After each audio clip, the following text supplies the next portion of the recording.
Okay, so back for episode 16 of the PI Filmmaker podcast. Now, originally I was going to just play part 2 of the second half of my interview with Miranda, but based on some conversations that have cropped up since releasing part 1, we thought we'd record a little bit extra just to talk about some of the things that we've been chatting about since.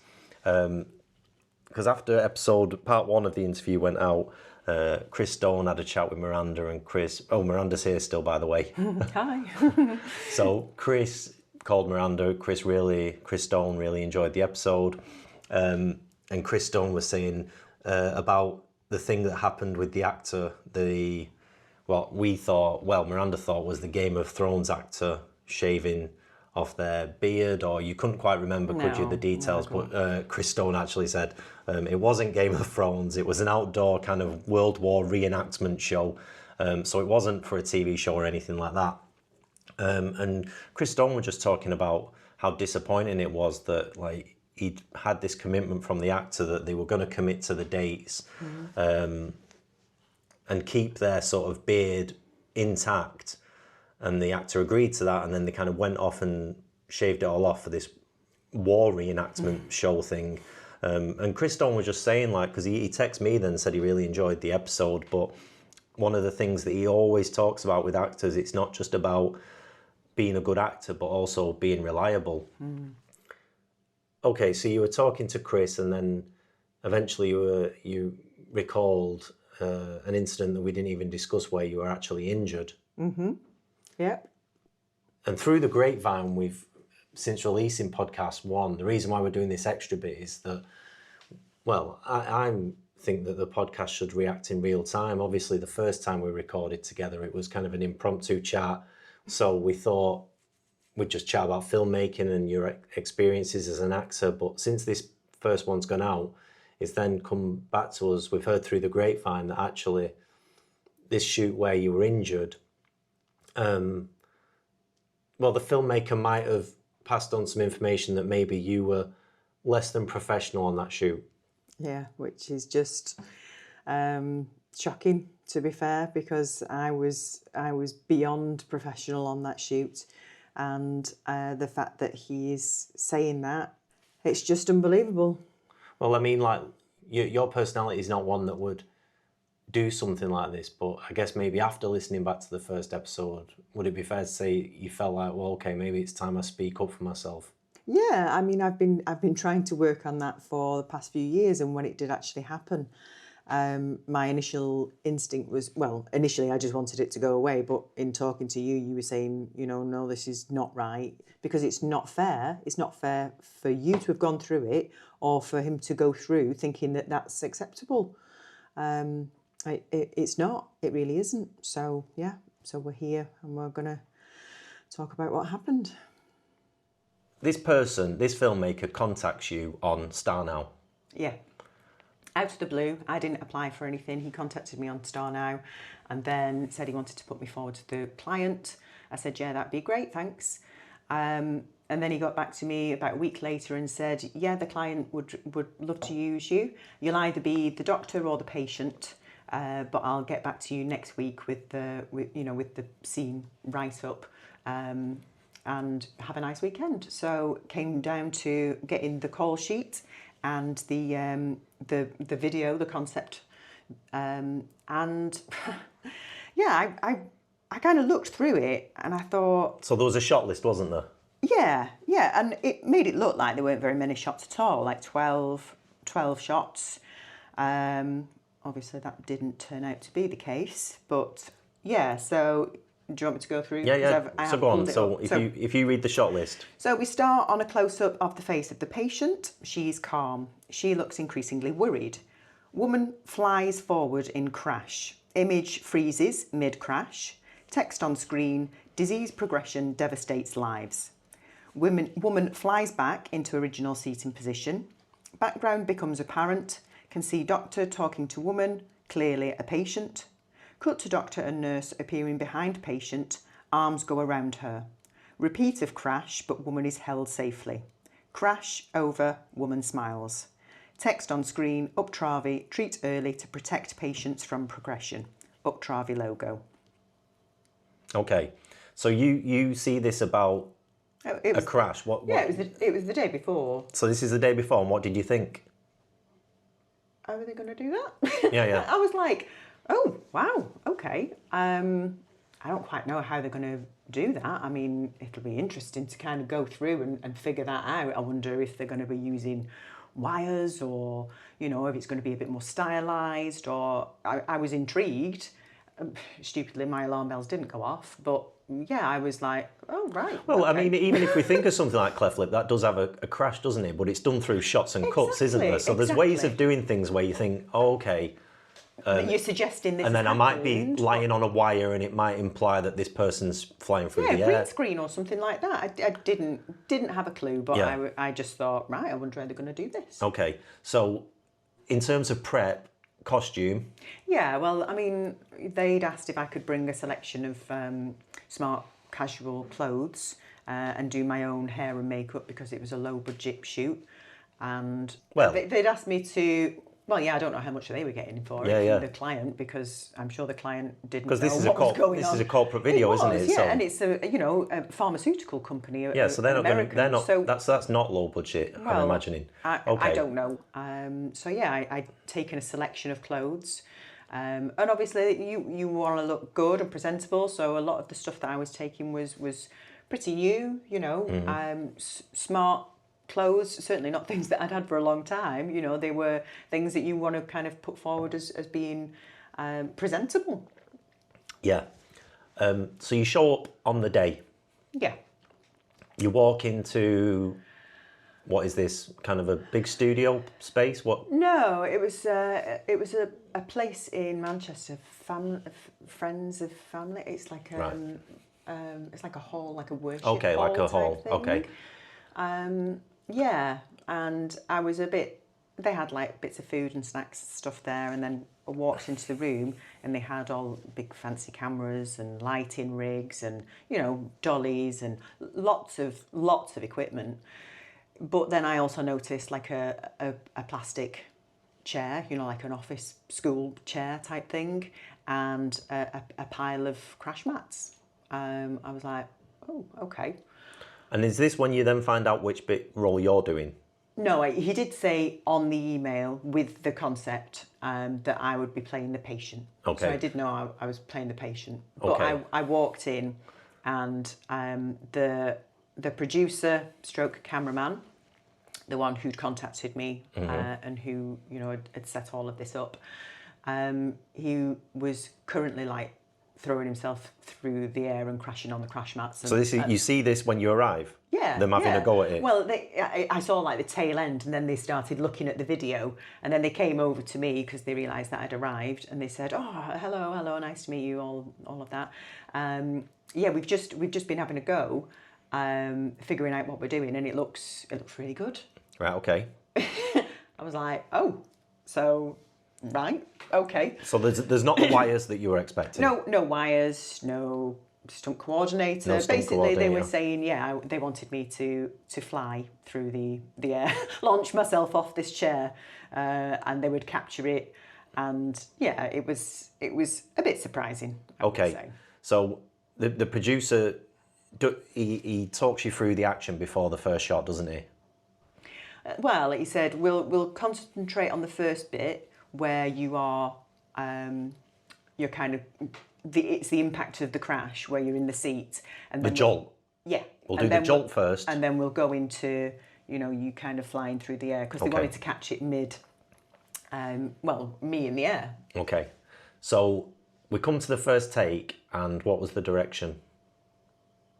It was basically, right, okay, you need to imagine, you need to look through the window, then look to the camera, have shock, fear, brace yourself, and then you need to fling yourself forwards, like your head. Out of this chair? No, not out of the chair, just almost like I was about to go out of the chair. That motion of flicking my head forwards, my arms, my upper body, as if I was going to then launch into the air. But it was that moment just before and as the impact was occurring. Because it was kind of set out almost like a bit like what you might do in theatre, where there was 4 chairs, wasn't there? But you're not in the car, are you? You're in just like, No, there's 4 chairs. There wasn't 4 chairs, there was just one Oh, just one chair. Okay. Yeah, because I was thinking, well, where were the other passengers? There wasn't any other okay. passengers, it was just me. And I looked at it and I thought, what?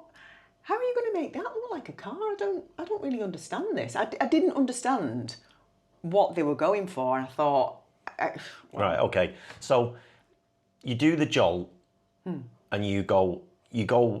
They said, like, they were very clear, like, you've got to fling yourself, weren't they?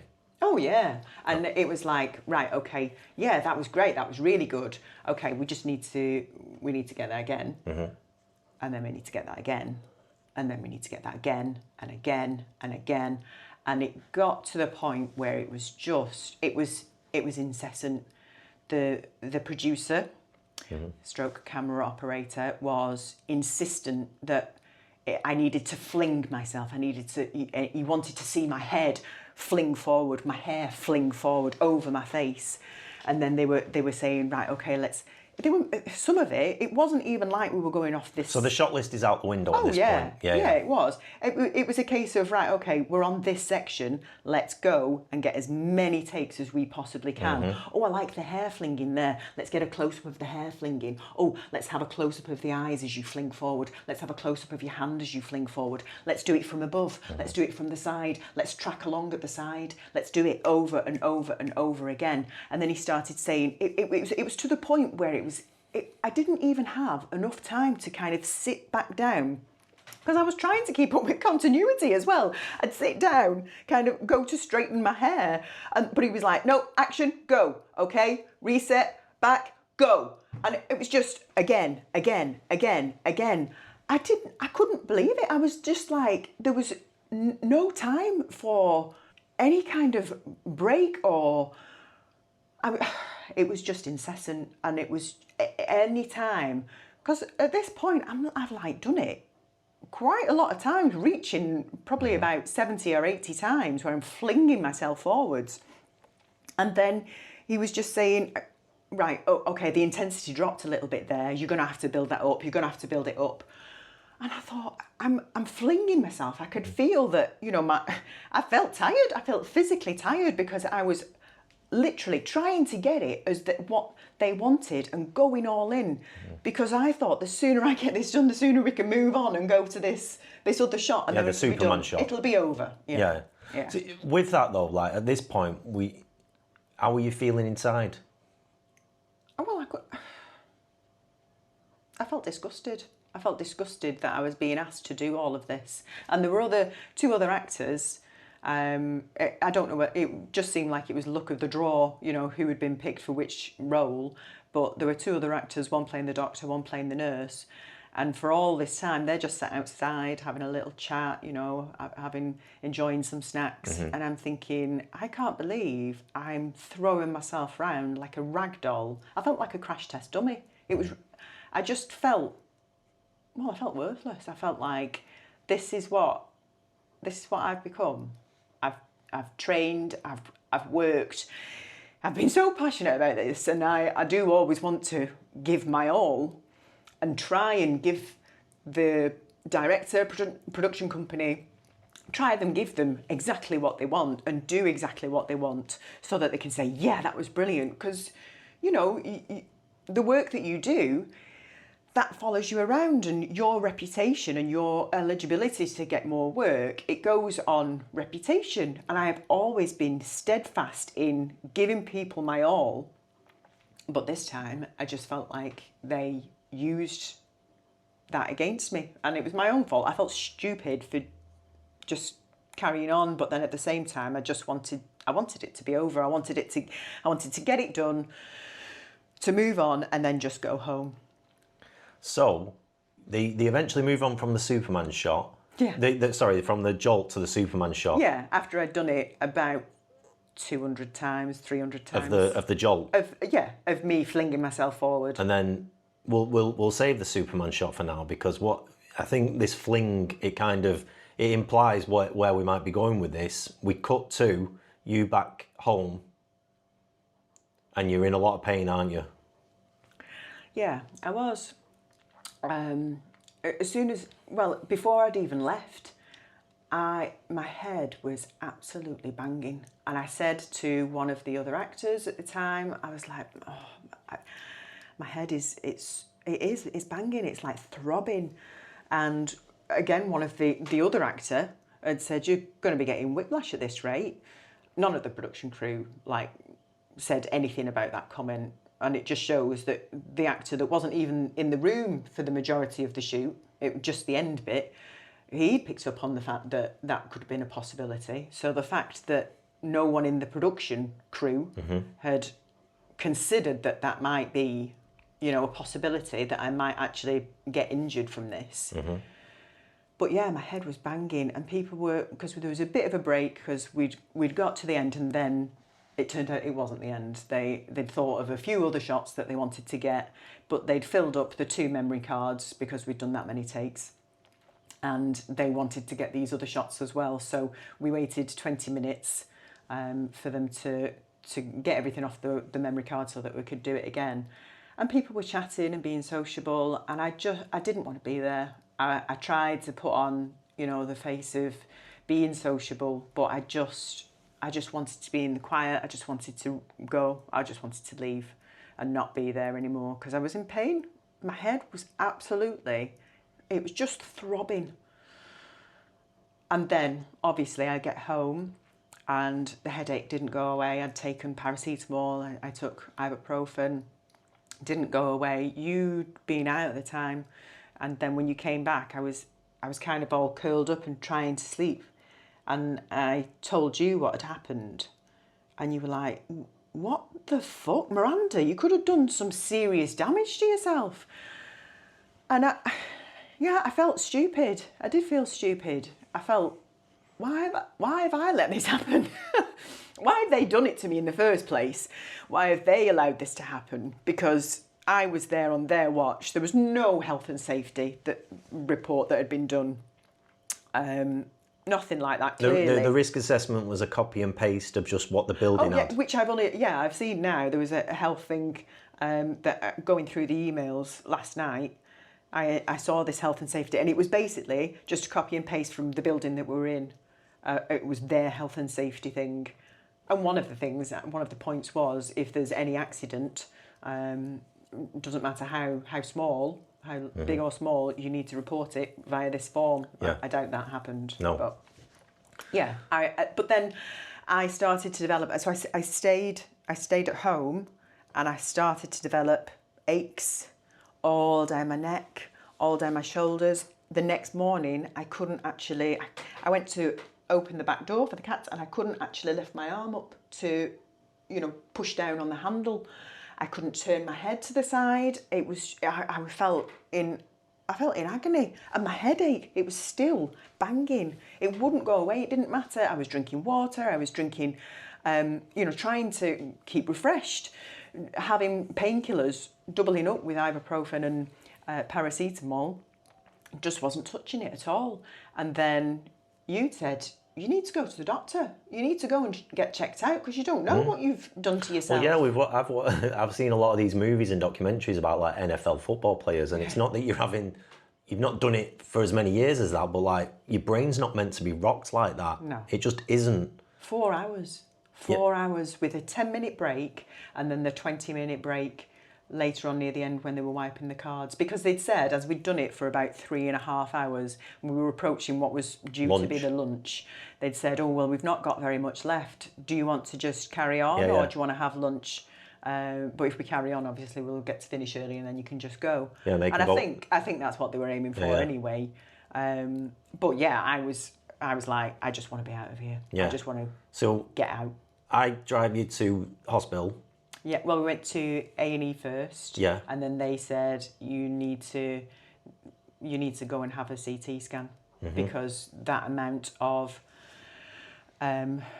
volatile movement, you can get, a head trauma from one accident. And you weren't actually in an accident, but that propelling yourself and banging and your brain getting hit so many times, that can equate to serious trauma. The doctor was shocked. He was. He couldn't believe it. I felt so stupid saying the story as well. I'm an actor and I was reenacting this crash. It's like, what kind of idiot just does it? So you have a scan? Yeah, I had the CT scan. I had to just wait for a little while, obviously for the test results to come through. They'd given me leaflets and things about various different, red flag alerts that if any of these symptoms developed, I must tell somebody immediately. And I felt stupid. I felt annoyed. I felt hurt. I was scared. I thought, what if I've actually done something for a £200 job? What if I've actually done something that's seriously affected me? I've got kids.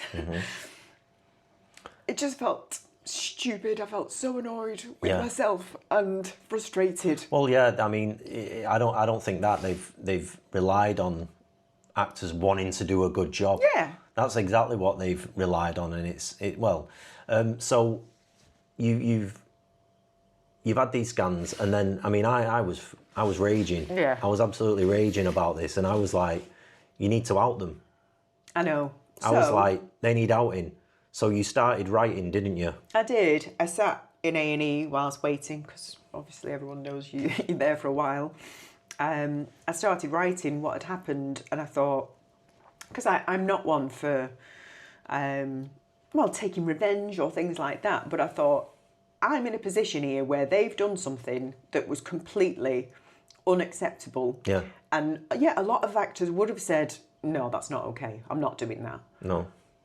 But I'm sure there's a lot of people out there that are like me, and they would do it, and they would suffer in silence, and they'd just carry on and try and do the best that they could, so that they're not getting, slated afterwards. Getting slandered, which is what's happened anyway. I did all of that, and I still get slandered. Okay, so you start writing.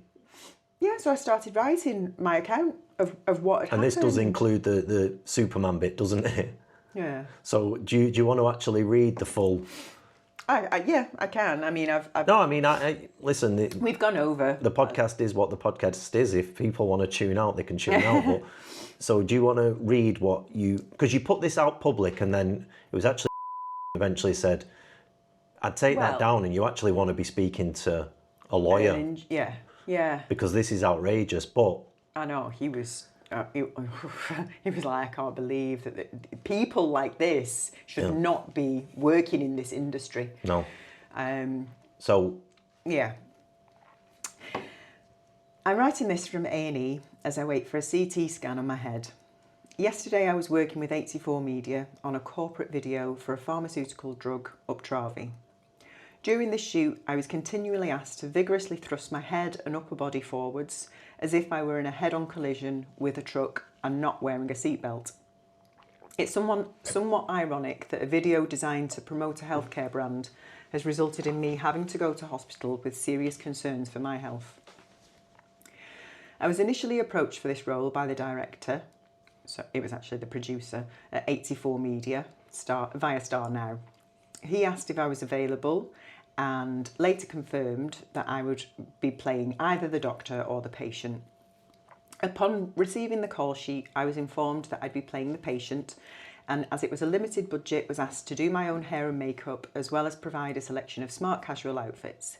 This is a common request on lower budget productions, which I've never had a problem with before. The call sheet was accompanied by a scene list which described the patient being flown forward from a crash, an image of the crash freezing in time, followed by the patient flying back into their original seating position. The scene was then to be repeated with the medical professionals acting as the metaphorical seatbelt, where the patient was held safely during the crash.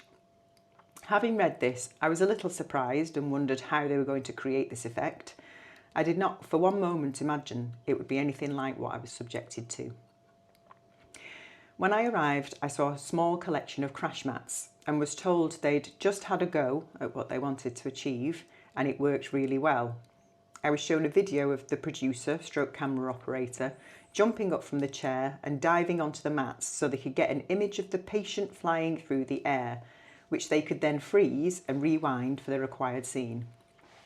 I was taken aback by the revelation that it was down to me to create the crash motion effect, rather than it being shot in such a way that suggested this motion, perhaps a little more stylised, or at least specifically choreographed by a stunt coordinator and supported by suspension wires or something like that. I've never had any stunt training or been involved in a project where such an action was being filmed, as you can probably tell. I don't have a clue how these types of shots would normally be done, but having experienced what I have, I know for a fact it should never be done as it was with 84 Media. I was initially asked to sit on the chair, look out of the window, turn to camera, see an oncoming truck, express a moment of shock, fear, bracing, then fling my head, body, arms forward whilst remaining in the chair as if I was being hit by the truck and encountering a severe impact. I did this for 4 hours, with one 10-minute break a couple of hours in and a 20-minute break near the end, as they were waiting for a card to format after using up the memory on 2 cards but still requiring more takes. They made it clear they needed this vigorous action in its entirety on every single shot, and it quickly became apparent that it wasn't just a case of getting the shots that were written on the scene list, it was doing multiple takes from many different angles, some that the filmmakers were coming up with on the spot, just in case they wanted it later for coverage. This is understandable in certain situations, but only when the filmmakers are not at risk of causing discomfort, harm or injury to anyone they've hired as an actor. It felt like there was very little consideration or risk assessment for what I was being asked to do. Wide shots, mid shots, close-ups, from above, from the front, tracking in, the list went on. It was completely unnecessary, ill-planned and irresponsible filmmaking. There were shots focusing on the eyes, the hands, the hair, as I repeatedly flung myself towards a reenacted high-intensity impact. I was sometimes asked to repeat the action with so little time between takes that I wasn't even sure if I was completely reset before going again. It was literally action, cut, reset, rolling, action. It was a shock to the system. Then came the main event, launching myself forwards, off the chair, as if I'd been hit with such force that I was propelled out of the car window. They wanted to capture me in flight, mid-air, horizontally, before landing on the slippery stacked crash mats. A member of the crew mentioned at one point that the mats kept slipping off each other, and either the director or the producer, I can't remember which, responded with, "There's nothing we can do about that now." I tried my best to give them what they wanted in as few takes as possible, but eventually, after a number of takes and playbacks of the footage, the producer had another go to show me how it should be done. It's more of a dive rather than a jump. The producer was clearly far more concerned with acquiring as many shots as possible rather than being concerned for my health, comfort or well-being. But regardless of this, I found myself attempting the stunt again. I felt the pressure to get it right, and I really did quite literally throw myself into the action, but I was also highly aware of the fact that I was diving right next to a lighting rig, which could have been disastrous. I did try to follow the advice on how to do it from the producer, but during these attempts I not only scraped up the front of my relatively new boots, but also smacked my face on the crash mat a number of times, as could be seen from the makeup that was transferring from my face to the top mat. I could tell after about 15 minutes that the director was starting to get a little concerned that we were perhaps undertaking the action a few too many times. So eventually, thankfully, we moved on. This was the point at which we had a 10-minute break, and I spotted the damage to my boots. I forced myself to speak up about it, but when I highlighted that my boots had been ruined in the process of filming the last stunt, "Are you not okay messing up your boots for us?" was the reply. This was said in a jokey manner, and as I often avoid opening myself up to direct confrontation, I accepted it as such and found myself almost apologising for not being okay with it. However, they were pretty new and I really liked them. The more I thought about this, the more annoyed I was by it. Regardless of how new the boots were, why should I be okay having my property wrecked for a film? They shouldn't have asked me to come in my own clothes if there was a high risk that they may get damaged. For reference, they were heels too, which I'm sure any health and safety person, if there had been one on the shoot, would have clocked as another risk for doing stunts in. Following this conversation, it was cleared by the producer for me to add the damaged boots onto my invoice, which I appreciated, but obviously I'm still disappointed that they were ruined. The last segment of the day involved the patient being held safely in place during the crash. However, it was only my body that was being restrained, and they still wanted my head and arms to fling forwards upon impact. I was concerned about hitting the other actors in the face, one with my arm and one with my head, which did happen. But the filmmakers just asked the other actors to move their heads slightly further away to try and avoid another collision. I was asked to make the motion bigger, more forceful, if I ever let the intensity drop. It was really starting to get to me by this point, but I pushed on through in a bid to get it done as soon as possible. One of the other actors remarked during this period, you're going to get whiplash at this, right? It's telling that he could see that as a possibility, yet none of the production crew even acknowledged that remark. Lunch was scheduled for 1 p.m, but the filmmakers said they were nearly finished and were keen to get work straight through if that was okay with the actors. I believe an early finish was what they'd been aiming for from the start, but as I was very much looking forward to it being over, I and the other actors agreed to continue without breaking. As it happened, after another 20 minutes of headbanging, the filmmakers thought of another shot that they wanted, but they'd run out of space on the 2 memory cards, so we had a 20-minute break before doing the last 5 or so takes. By this time, my head was throbbing, but I kept a brave face on and tried to be sociable. It was nearly all over after all. In the few moments of downtime on this job, I seriously thought to myself, what the hell am I doing here? This is unbelievable, and quite frankly, what an absolute piss take. But did I say it out loud? No. As per usual, I suffered in silence, as I was feeling pressured by the situation and myself to be that positive can-do actor that will do whatever it takes to get the shot and be thought of and recommended as a consummate professional afterwards. I would never want to come across as being difficult or a diva. I'm confident that all the directors and actors that I've ever worked with, aside from this job, would vouch for me that I am the opposite of these descriptions, which is the reason why I never stopped and told the filmmakers, you know what, this is not okay. As a result of this shoot, I'm now aching all over with confirmed whiplash by the hospital and a continual headache that painkillers aren't touching, hence the CT scan. And for what? A £200 day fee. It's a good job that I've had my head checked because I've clearly got serious issues to allow myself to be treated this way. It's only after these injuries and serious health concerns, the damage to my property, hours of reflection, and a damn good talking to from my partner, that I'm now acknowledging that this story needs to be told. At first, I just wanted the ongoing headache and other aches and pains to go away, whilst also hoping that there wasn't any permanent damage to myself. But that's really not acceptable on any level. Some companies really do need to be pulled up for treating actors with such disregard. The director did say after about 5 minutes into the shoot, oh, if you ever want a bit of a break, just let me know. I realise you're going to be throwing your head around quite a bit. I guess in his head, that was enough. But sadly, on this occasion, it wasn't.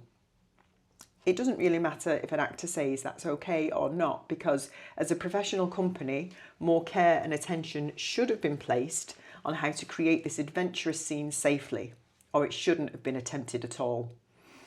To be told have a play as I was attempting a stunt is not acceptable.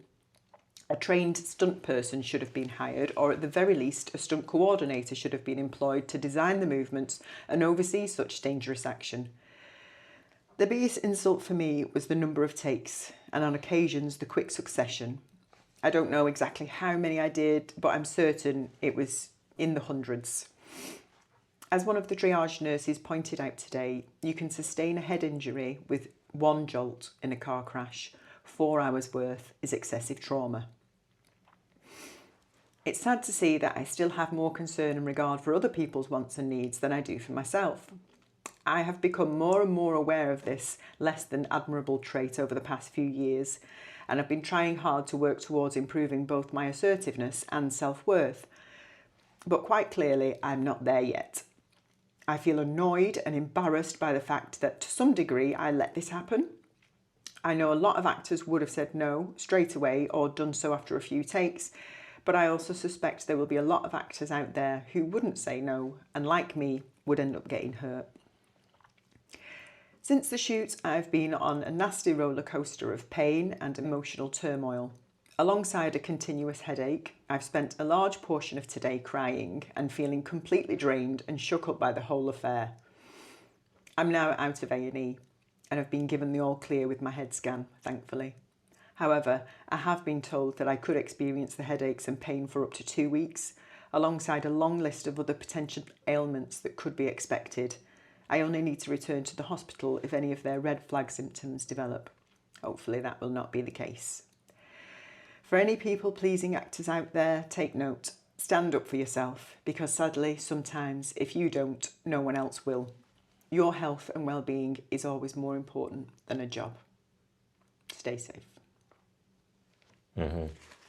Okay. So, seen this, and he called you, and he was like, pull that down, you need to speak to a lawyer.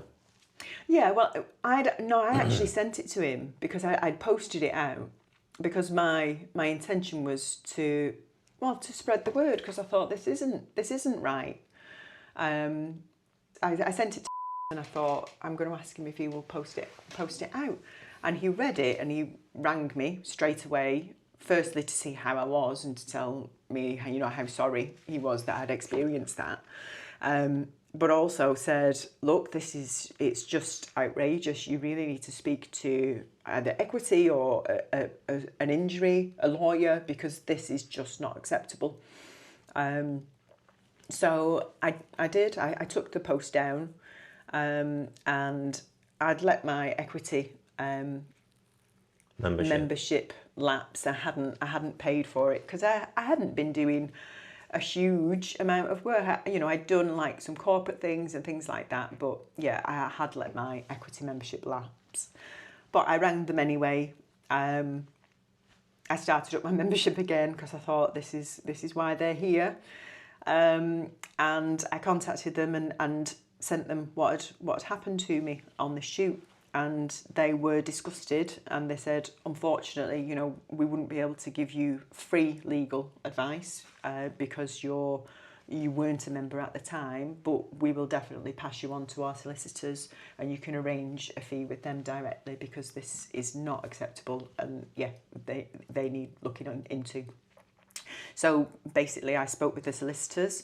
They were outraged and they said, right, okay, send me the details, send me what you've sent to them, the invoice, and I'll speak to them and I'll say that I need their insurer's details because you have been injured, and we'll get the medical records and all of the rest of it. And he started replying back, and the lawyer, she kept me in the loop, and she said a few times, I don't quite know why he is constantly responding, because I've said a number of times, listen, this is what your insurers are there for. You don't need to be sending me these messages and asking me these questions. Give me the details of your insurer and I'll deal directly with them. And it turned out that he didn't have an insurer. He hadn't paid any insurance. Now, if you're asking an actor to do that, it's not even a stunt person. They didn't get a stunt person because a stunt person wouldn't have had that as a day rate. They would have been, no, I'm sorry, you're not getting me for that. And to do this, you can't do this in that time. You need regulated breaks. Well, I don't know what they'd say, but they wouldn't have been all right with what I was asked to do. But they didn't do that. They got an actor on the cheap. They had plenty of money to pay for all of the equipment, big fancy cameras, dollies, lots of equipment. The veneer of being Hollywood. And being professional. Yeah. But when it came down to actually looking after the actors, and how can you not have insurance when you're doing something like that? It's crazy.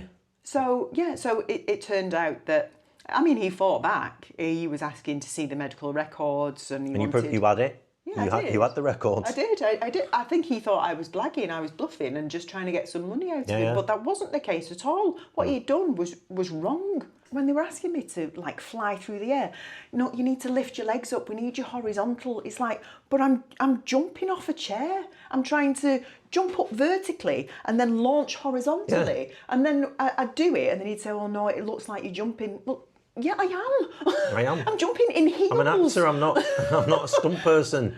Like you need to, and this is the thing. Like, I mean, I've spoken about it previously on the podcast. Like with sometimes student filmmakers trying to do things. It's like you've not got the money to do it. No. It's like if you want to do those things, you need to do them properly. You need the stunt performers. You need the stunt choreographers. Sitting down. Do another, sitting down, do another, sitting down, do another. Oh, this time just have a play. Like what? No, having a play for a stunt. We need more intensity. We need more intensity. A play for a stunt. I know. Do you know if it's a joke? Like I'm an indie filmmaker and I'm aware of those limitations. Like you don't do things like that because it's like, well, I haven't got the money to do that. And part 2 of the conversation touches on obviously the shoot for Blurred Lines and Notion, but during that conversation, we talk about giving 100%. Yes, giving 100%, but also not to the detriment of your own health. No. That's the message of the first half, because sometimes when you're saying, oh, give 100%, do this, do that, it's like... But I am all for giving 100%, even though I've gone through things like this.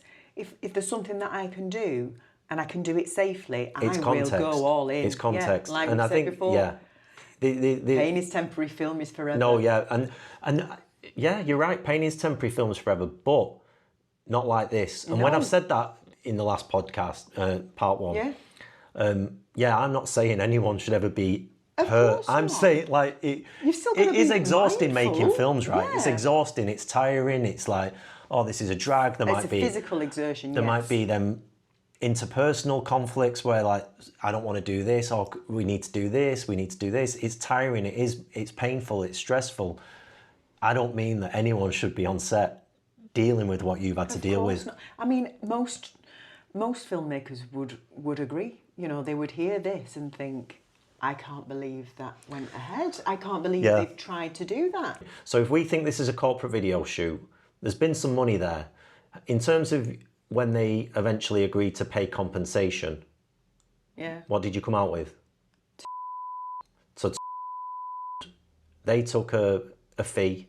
Yeah, so the solicitors, they didn't actually take their full fee. They were so disgusted, and they said they would do it as a 10%. And if there's any notion out there that you're not the person, you're difficult, or you won't go the extra mile. It's like, you are not a stunt performer. No, and yet I still tried. Yeah, for 200 quid. What a mug. Yeah. So we'll now go into part 2 of the chat from last week, in which we'll pick it up where we were last week, where I was talking about personal storytelling and things like that, and you were obviously talking about my module, and we did go on a bit of a tangent. We did. We've gone on a bit of a tangent there, haven't we? No, but it was. It's that idea of, you know, having a voice. And I have struggled with that, you know, finding your voice. I remember the first time I read Patsy Rodenberg's The Right to Speak and really kind of feeling, oh my word, this feels like it's speaking directly to me. Because, like I said, I was always very timid and anxious in social settings, and I would put this facade on, and I think people thought sometimes people thought I was cold, or, you know, I was a bit insincere, and it's because I wasn't sincere, I wasn't comfortable at all. You were playing a role. Yeah. But yeah, with acting, I do think definitely with like the mental health side of things, I think it's got worse over the past few years, because when I came back to acting and I was thinking, right, okay, I'll start to try and get seen by certain people, I just felt like I was just not getting through the doors that I thought I would get through. It just feels a bit frustrating, really, when you kind of feel like you're knocking on doors, and then I do look at myself and I think, well, maybe I've not maybe there's been a doubt there, you know, to my own abilities, and I've not pushed myself as much as I probably should have. Maybe I've not put myself out there. I've never been very good at that whole, you know, selling myself, and obviously you do need to do that to some degree. But yeah, I guess I've kind of struggled with that a little bit, and that's probably not done me any favours either. Yeah. But yeah, it is frustrating, and I think as you get older as well, I've noticed, and it's probably like a confirmation bias, but I've seen a huge drop off when it comes to casting for me now that I'm over 40. I have seen that. But I don't know, it just feels a bit like I'm fighting a losing battle at times. And you've got to come to a point, like when Johnny was saying, you know, I've got to kind of think of how much is this serving me? Because the more you're kind of going for Well, it, you get to the point where it's back, like, is this about acting, or is it about I need to be somewhere that's proving that I'm correct? There's opportunities now that people didn't have 70 years ago. No, I know. Like, I know, and to be fair, I have questioned that because I've thought, well, because there isn't anything stopping me writing. Yeah, and it stuff. gets into that question then of like, What is holding me back? Is it that I want the affirmation that people tell me, you're it, you're the part. Well done. Well done, Miranda. We accept you. I'm going to depart that a little bit now, because obviously we've worked together quite a bit. We did a short film called Locked that I'm going to just skip over, but we came to make Notion in 2022. Here's the thing, right? Can you talk to me about why it was so important for them to know the script with your shooting schedule? Well, we had like... Because here's the thing, 11, everyone's like... 12 days. Like, you were involved in scheduling this, right? Yeah, and I think it was. was a very fair schedule, right? It was, because I was highly aware of where they were staying. It was one of the locations anyway, so they basically would need to get up, get ready, and they were ready. You should get up and get dressed, and we're going. No transport or anything. We were shooting there. And in fairness, I'd arranged it so that none of the shooting days were longer than, like, I think the longest one was like 7 hours. It wasn't like, I've done shoots when I've been doing, you know, when I've done out in the woods stuff. Yeah. No, you said you did an ITV show 12 hours. Oh yeah, easily. And then sometimes if you haven't got it, you stayed, and the crew had been there for like 3 hours before that. So you know, their working day had been a huge amount of time. Standard working day is 10 hours plus lunches. Yeah. But no, they were like 7 hours. Some of them were shorter. I tried to make sure that there were periods within that day where there was a bit of leeway, so if we were running over, but we had a lot to shoot. So it was a case of, right, okay, these are the shots, this is the amount of time that we've got for those shots, split that down, within that time frame, we've got that. Then we'll have lunch, then we'll have breaks, because all breaks and lunches were all scheduled and stuff.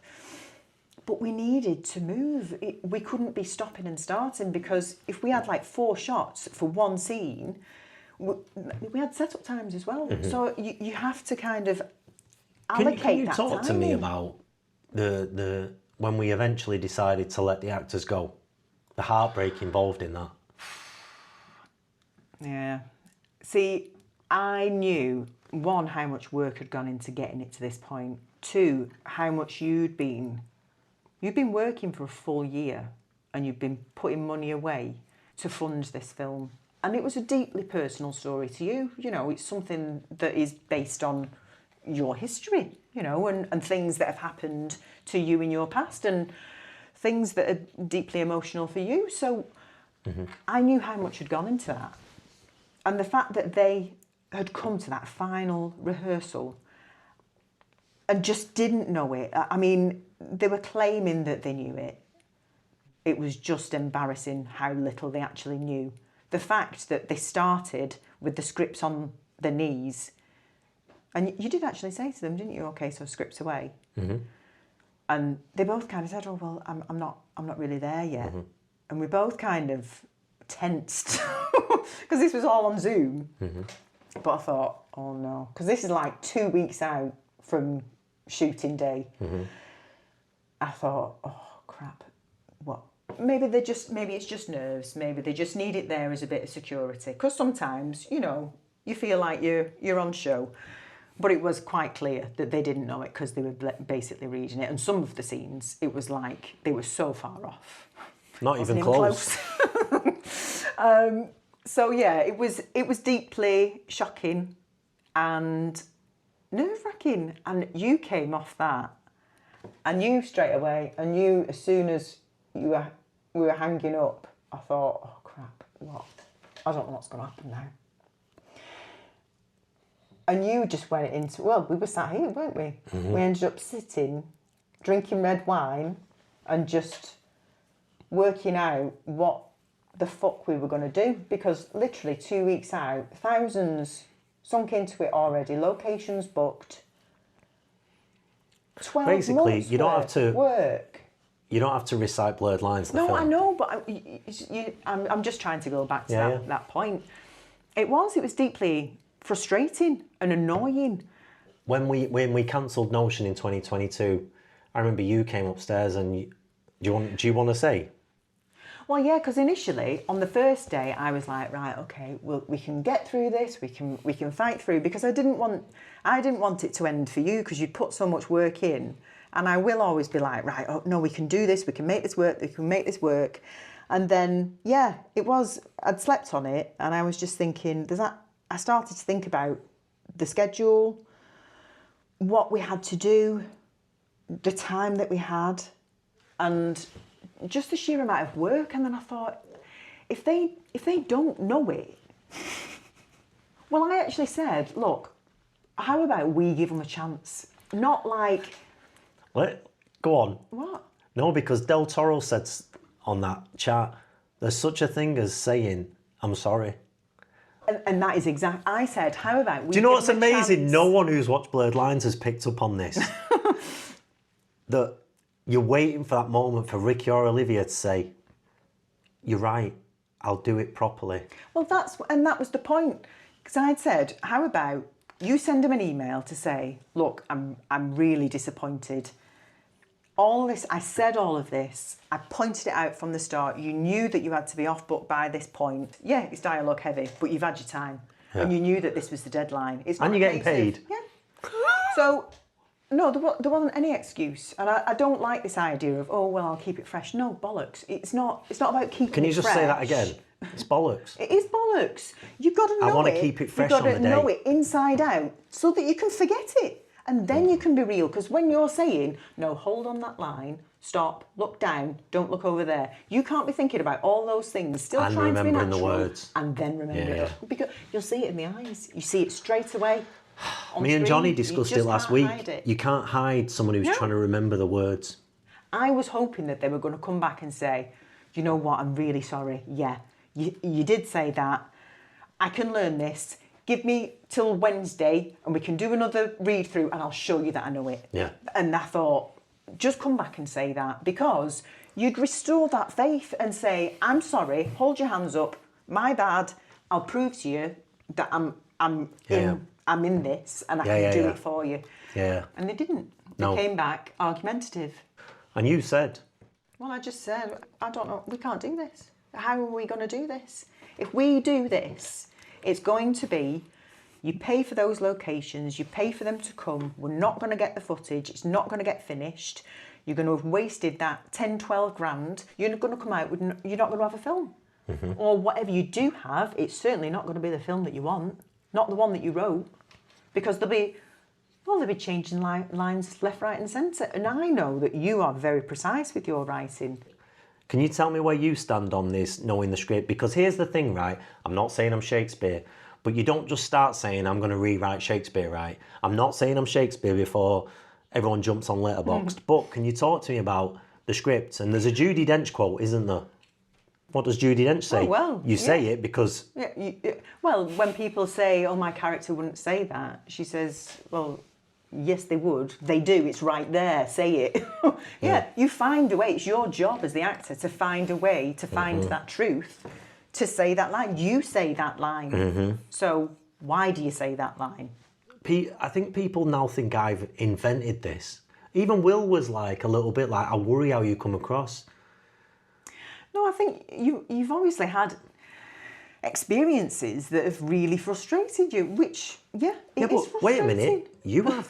Oh, I know. Like, let's stop pretending this is not a problem. I've worked with How an many actor. times have you come back from actors where, like you said, they didn't even know it? Well, I was doing a corporate thing for the Oh my Ministry God. of Defence. So how much were you getting paid for that? It was about 500 quid it was a couple of hours. Yeah, But so 500 quid for a few hours. And what it happened? should have been a few hours. Yeah. We did all No, of my... tell me the line that he said with his iPad. So he was trying to tell the filmmakers. Yeah, so he said, so I don't really know the script, but I've done this before and it's not that shit. I could have it on my iPad and then I could kind of read it. And then, and I couldn't believe he was saying this because I thought, just before that, he'd been blagging about the shirt or the jacket that he was wearing, how it had come from like a theatre and some famous actor had been wearing. He was chatting shit. It was like, instead of talking loads of nonsense, sit there and work on your script. Read it now. Yeah, do it. You already don't know it. Because we're Learn already it. waiting. I'm happy to Long just story sit here short, in silence. what happened? We had to go over it and over it and over it, and they had to shoot it one line at a time for him. I could have been done by about 11 o'clock. We stayed there till 6 p.m. because this Let's guy cut to didn't what know. happened weeks later. You had to reshoot it. Oh, no, that was a different one. Holy No, shit. that was a different one. That was a different one you had to reshoot. Yeah. But that was for a problem with an actor, right? That was one where they were shooting. It was a 360. That was Oh for my God, I'm confused now. Yeah. So basically, Oh, it's happened loads. It does happen loads. But it's infuriating when you've done that work and you're there and you're ready to go, and then someone that you're opposite isn't doing that because they're not performing with you. They're just reciting or trying to remember lines. It's like, well, you're not being present, are you? It's not like we can perform together. We can't have a conversation. Well, here's the thing. They don't give a shit. They're like, I'm here, I'm going to take my paycheck, and like, they'll figure it out. The filmmakers, they'll get something, they'll figure it out. And they're like, they walk away from car crashes. So eventually, they did argue the case. They didn't know it all. So the shoot got cancelled. They were trying to get the gist of the line, which is infuriating because that's not the line. No. So we cancel it. Yeah. And I was like, I had like a couple of days where I was seriously low. And I was like, well, what if we take this experience and make a film out of it? And I write blurred lines within like 4 days. Yeah. And some people were like, well, Mark, you should have spent more than 4 or 5 days making Didn't have it. Because we had locations booked. I know. But, but this is why these people don't make films, because they find the excuse not to make the film right.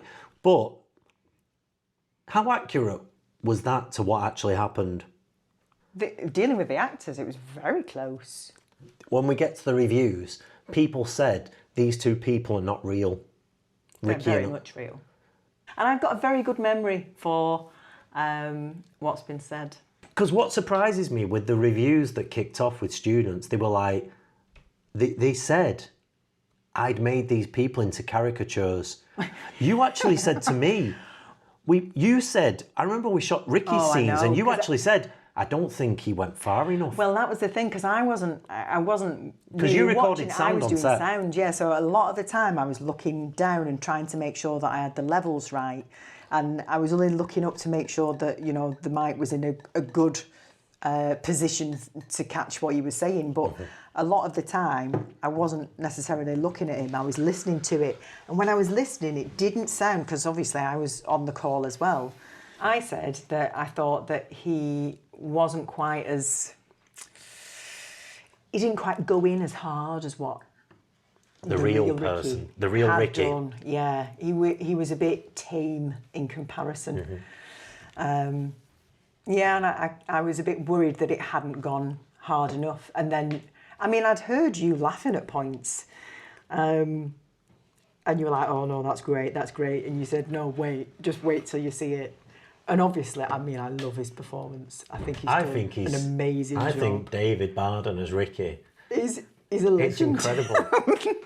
He's given so much joy. He's brought David Barden. You brought so much joy to our lives. Yeah. Like your line deliveries as Ricky. But can you talk to me about that film? Because, well, your thoughts about the film and what we were creating, what we were doing, the creative process that we were trying to present, the heartache that goes along with creativity. Well, one, I thought it was amazing that you kind of after you'd had that few days of, well, heartache, and your heart was broken, wasn't it? Because you'd worked a huge amount of time on this and it was just falling through. You'd worked all year to get it into production, and there'd been a huge amount of pre-production work that had gone into it. And yeah, it not just by me, you. No, I know. Simon Jennings, Johnny All Byram. the cast members that had provided, you know, gone backwards and forwards with me. We were sorting out costumes, sorting out timings, you know, I was sorting out accommodation and obviously working on the schedule and props, locations, so much work had gone into it. So yeah, it was frustrating for me, but obviously you were footing the bill for it as well. And it was your story, your baby. So yeah, I thought it was amazing that after you'd had that period of down, it was a case of you came back with your, no, I'm doing something. I am not going this summer without making a film. And you wrote it. I was like, yes, we're on. We'll do something, whatever like it is. Eric Romer would do. Yeah. We're going off this summer and we're making a movie. No, and it was great. It was a case of, right, okay, not got much time. There were a few locations that one of the locations we were still within the period where we could cancel, weren't we? So we managed to cancel that, which was good because that was going to cost about nearly £2,000. So we were able to cancel that with lots of apologies, which was frustrating. Yeah, but the person who lent us the flat, she was really fair. Yeah, she was, and we went back again. But one of the others, we kept all of the other locations because we were out of time. We couldn't actually get a refund for that, so used that. And you were saying, right, we're supposed to be going on this holiday. There was this set. This is booked. Use all these various different things that are booked. And I'll write it in. These are the restraints. This is what we've got available. These are the restrictions. These are the limitations. These are the people that were going to work on it. Right, okay. I'll write them in. I'll make sure that they're all right with it. We'll keep them on those days, so their days are not, you know, any. There's no change to their day. There were a couple of people that kind of dropped out. I don't think they were. So there were a couple that we kind of called upon other people, didn't we? But yeah, and it was great. It was all very last minute, but it was a case of let's do it. Let's get this going. And the majority of it was shot in that 14-day period, wasn't it? Yeah, it was. There was a few bits we went back to afterwards. Yeah, because there were connecting connecting moments to get us from beat to beat. Yeah, it wasn't something that the main body of the film was in those like 11, 12 days. And then I think we added a couple of extra days on the end, and then we went back a few times and did bits of, you know, sound stuff and that. But it was, and I loved it. I loved the whole process of it because we were doing it for the love of, you know, creating something. And then it was a case of, right, we're not going to let this ruin the summer, ruin the plans. Something is going to get made, and we're going to do it, and we're going to be proud of it. And yeah, I loved the experience. I mean, it was knackering because obviously it was very last minute. So all of the preparation stuff that had been done for Notion needed to be done in a much smaller time frame. Yeah. And then there were days where I was like planning stuff. We were doing sound, filming, and then I was learning lines for the stuff that we were shooting the next day. And it was like there was the scenes with David. You were recording sound and reading to him off. Yeah.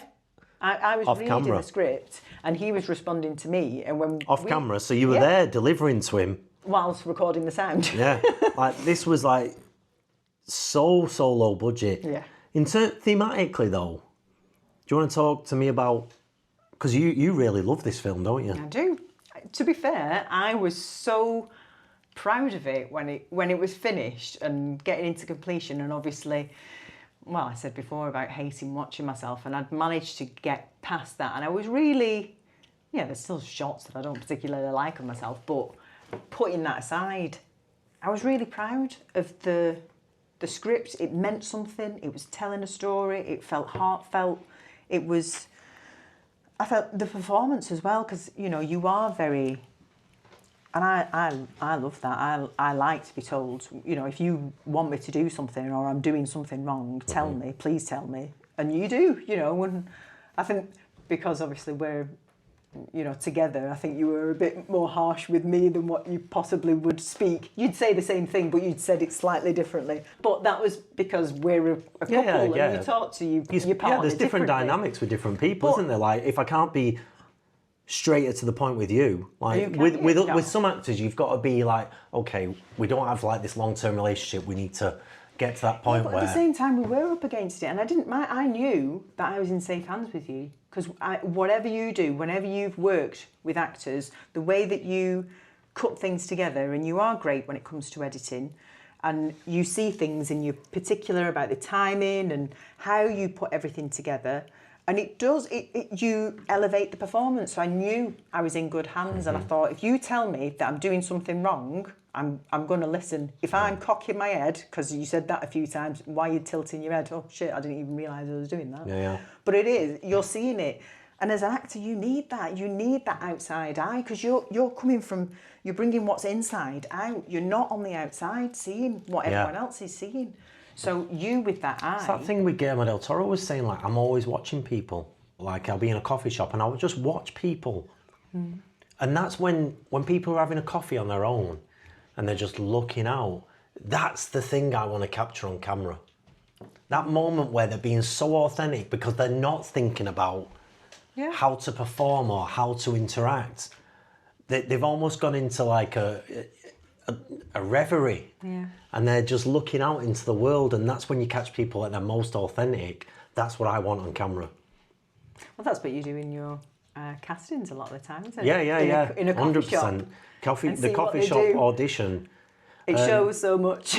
It does show so much, and it's like you separate the newbies from the experienced actors, because you find the people who can do that.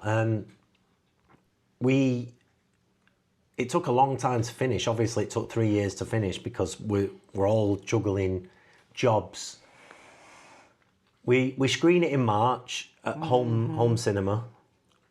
Do you want to talk about the screening? Is there anything you want to... The screening was great. It was such a good day. It felt like such an amazing achievement to come, because it was something that came from nothing really. It came from a negative experience. But then this wonderful thing kind of blossomed from it. And I loved that. Obviously, I got the opportunity to be in the main role, so I was very chuffed with that. But no, I was really proud of the film. And it was a great day. We had, friends and family that came along, watched it on the big screen. Really good response.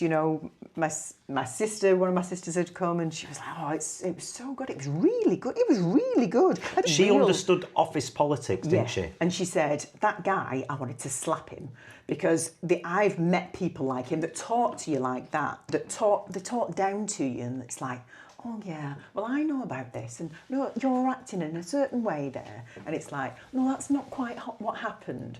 And she said, I wanted to slap him. She recognised it, didn't she? Yeah, she did. It was real. Christina said that she really understood Martine's inability to not just say, fuck you. Yeah, but how to navigate that, how to still be professional, but then getting frustrated at not being able to confront it yourself, trying to maintain that professional attitude, but inside you just want to give them a slap. Yeah.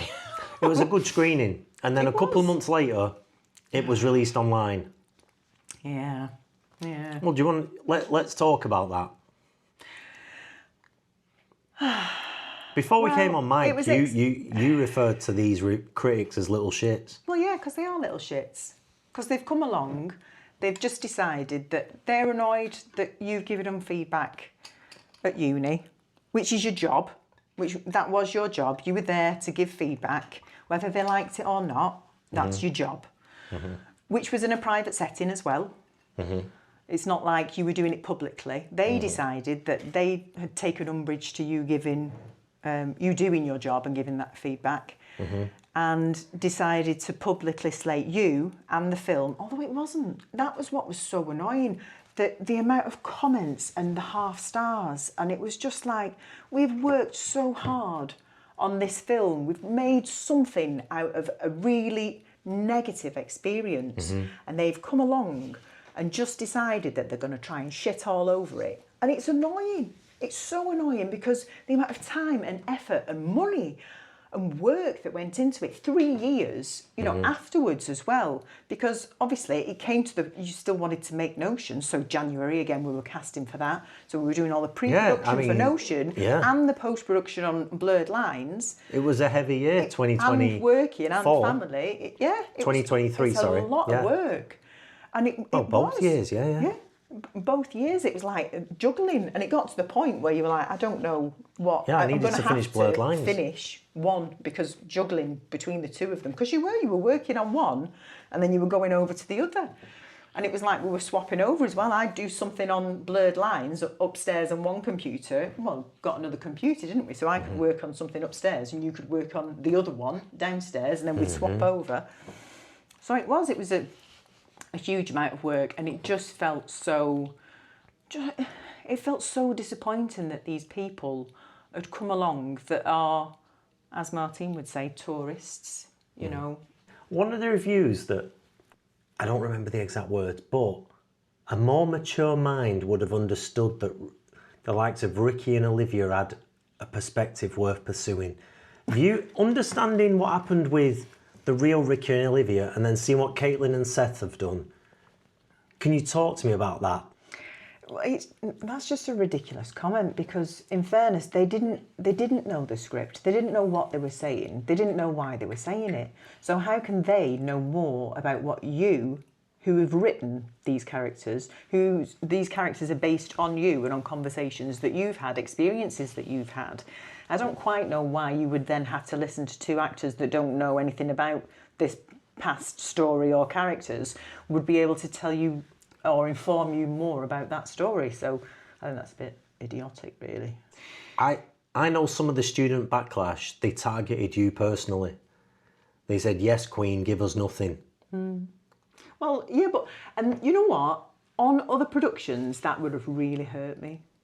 But I think on this one, because I was actually proud of it, it was the first time where I thought, well, one, I don't give a shit what you think, actually, because if you don't think that performance is good, I don't actually agree. So I'm all right with you thinking it's not good, because it's clearly not for you then, but I'm all right with it.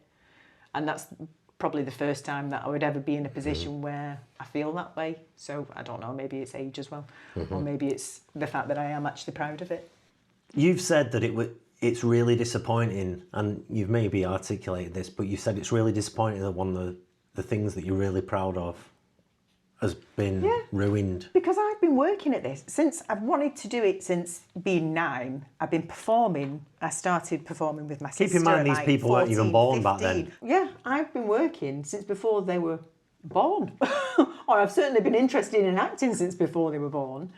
And now they've come along. I've finally got to be in a production that I'm proud of. I've done a huge amount of work on, and it's out there on Letterboxd, and that was a big thing as well, because it was like, oh, it's been, you know, it's on Letterboxd, something that, you know, you use to tag what films you've been watching, and then within a few days they just start to slander, and it does affect it, because it's those half. I mean, they show themselves up a little bit, the ones that write the reviews, because they show that it's not about the film. There were a couple that tried to make it look like it was about the film, but it wasn't a very good disguise, I don't think. But a lot of them just did half stars, so it kind of looks like, oh, the majority have given half stars, and then there's some that have given 4 and 5 stars. Oh, well, the 4 and 5 stars will be the friends and family, and, you know, the half star ones will be the true ones. And it's frustrating, because the people that would actually be interested and would normally watch a film like Blurred Lines, they might not even engage with it. Yes. Can you talk to me from your own perspective about the final third of Blurred Lines? Well, you're talking about time and how important time is. And yeah, I know for a fact that time is extremely important, especially when it comes to spending time with people that you love. And both my parents have passed away. And yeah, when you think back on that time, and time that you don't have, the time that you do have is so important. And for Martine to kind of acknowledge that and see how important film is to her and to you, but also to acknowledge the fact that that is a passion, that is a love. You love to do that, but there are other sides to life. And if someone or something is going to waste your time, that is taking that time away from something else, somebody else, then it's not worth it. And well, it's really selfish, and it's awful for someone to do that, because if you're giving your time to something and you're paying them for their time to do something, and then they just shit on that and they're just like, oh well, I'm not going to bother doing it your way. Well, it's deeply unfair. And the fact that Martine does come to that realisation of, well, I do love films and I am going to make films, but as well, I'm going to focus on family and time and enjoying that time. And I would say that that's a huge revelation for the character, and the fact that they couldn't realise that, they couldn't acknowledge or see that, whether they even got to that point. I don't know that they followed it through all the way. I don't know whether they watched it that far.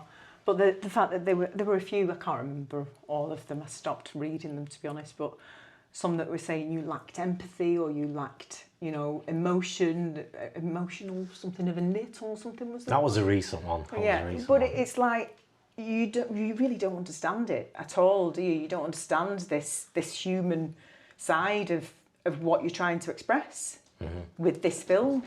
Yeah, film is important, and yeah, when something gets ripped away from you, that you've spent a huge amount of time, it deeply affects you and it can really hit you emotionally.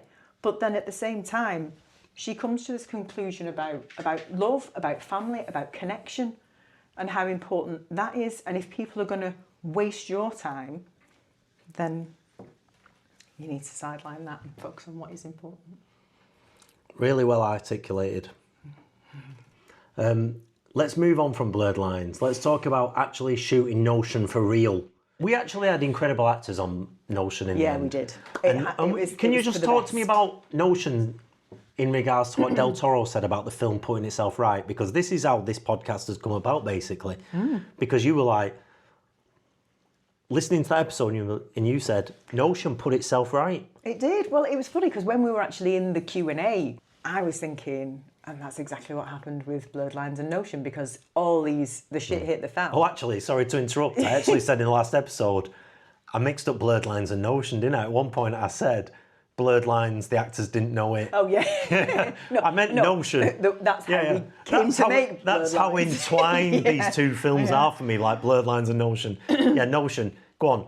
So when we were listening to Del Toro and he was saying that, it did make me think of Notion, because I thought, yeah, all these things went wrong, and it was because they were the wrong actors. It never would have been the film that it needed to be, that you'd written. You never would have been happy with it, and you would have ended up either, well, I don't know. I'd have scrapped it. Yeah. Well, we said it at the time when we were doing the casting, and we found Caitlin and Seth. We knew, we were like, oh, as soon as we saw them and we were kind of getting together and doing read-throughs and stuff, I mean, obviously there was still those nerves there, because we'd gone through so much. But with Notion now coming towards the end, how do you feel about it? You've produced this film. Well, I'm really proud of it. I think it's an amazing story, and it feels like a huge achievement with everything that we've gone through to kind of finally be at this point. And for it to be in a position where, I mean, Del Toro said, didn't he, about the success? It feels like a success if what you've shot is close to what you imagined. And obviously I'm not in your head, it's your vision and your story. But before we went into production, we read through it a huge amount of times, and we're going through the scripts and talking about why they said what, how you wanted it to be performed, or what you wanted to come across and why. So I think the fact that all of that has come into fruition, and it seems, well, it's great. I think the performances are great, and they were very passionate. The future for you as an actor, how do you feel about it? Because currently you're not earning money from acting. What's the future? I don't know.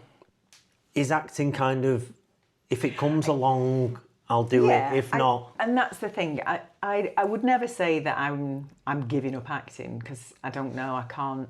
I can't bring myself to say that. There's always something there. And I do, you know, obviously I've still got my agent and he does still put me forward for things. It's mainly kind of adverts, and I would love to do more theatre. I would like to go back to that, and I'd like to be in some productions that, again, that I can be proud of, or, you know, perform in theatres that I've not performed in and stuff like that. There are still things that I would love to do, and people that I'd love to work with. But if it doesn't happen, I think what's more important for me is to be happy rather than to live a life where I'm constantly beating myself up for not quite achieving what I thought I might have done when I was like 19. So, yeah. There's a song in that. Yeah. Not one that I like, but... Yeah, you're not 19 forever. You know, I have got something now with Blurred Lines, despite what the reviews say, despite what other people, you know, have said about it. I'm proud of it. I'm happy that it's out there. And at least I've been in something that I'm proud of, so... If there was some thoughts for you to put out there to actors and creatives, what would they be? Think about what you are being a part of, why you're doing it, and if you commit to do something, give it your all. You know, take that opportunity, run with it, enjoy it, do your best, pull together, and create something that you can be proud of. Give 100%. Yeah, definitely. Miranda, thank you. Thank you.